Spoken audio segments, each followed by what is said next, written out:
اپراسیون سیامین یا کل قامپا هوله مدرس بکریه و کیزن یا پجه بشداربونا ما جبونا اپراسیون چه بو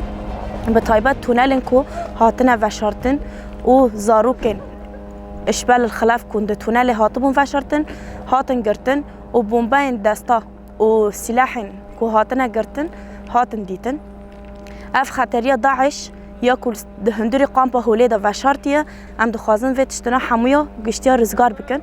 تایبت اف داعش هر هنک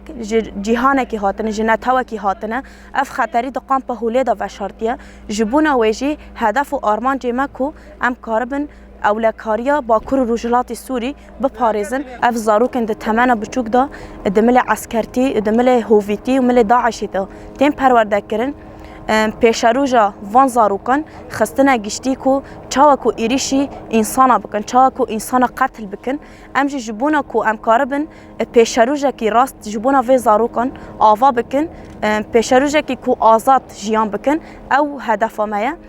داعش اف خطریه کو راستی د وردا دای آوا کرن گلک مترسی د جهان د جهاتی آوا کرن د باکور رجلات سوری داجی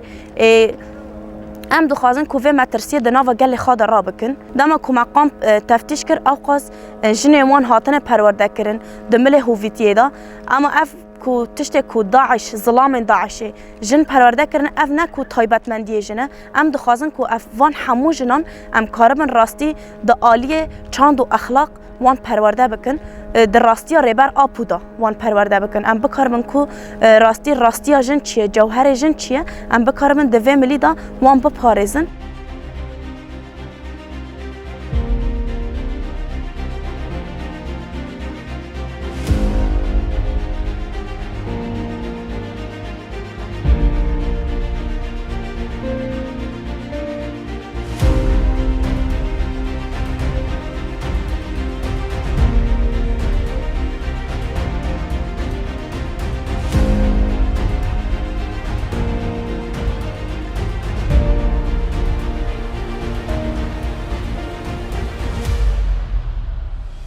دقام پهولی در راستی جی گلک تشتین کوهاتنه گرتن وک جبخانه وک تونلین کوهاتنه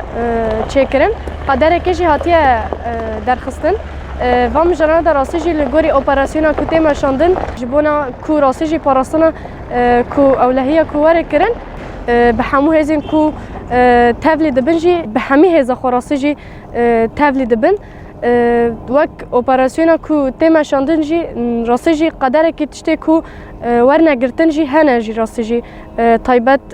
آلیه جبخانه ده آلیه دراده کو راستی جی مروف کاربه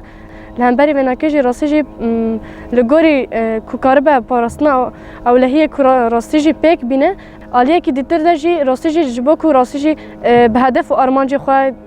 کو راستی جی مروف کاربه لهنبرین چتاین داعش به لحمو ایریشن کتینه کرن جی راستی جی مروف تکوشینه که چاو بده مشاندن او اساسه ایریشن چتاین داعش راستی جی هین زده ترده به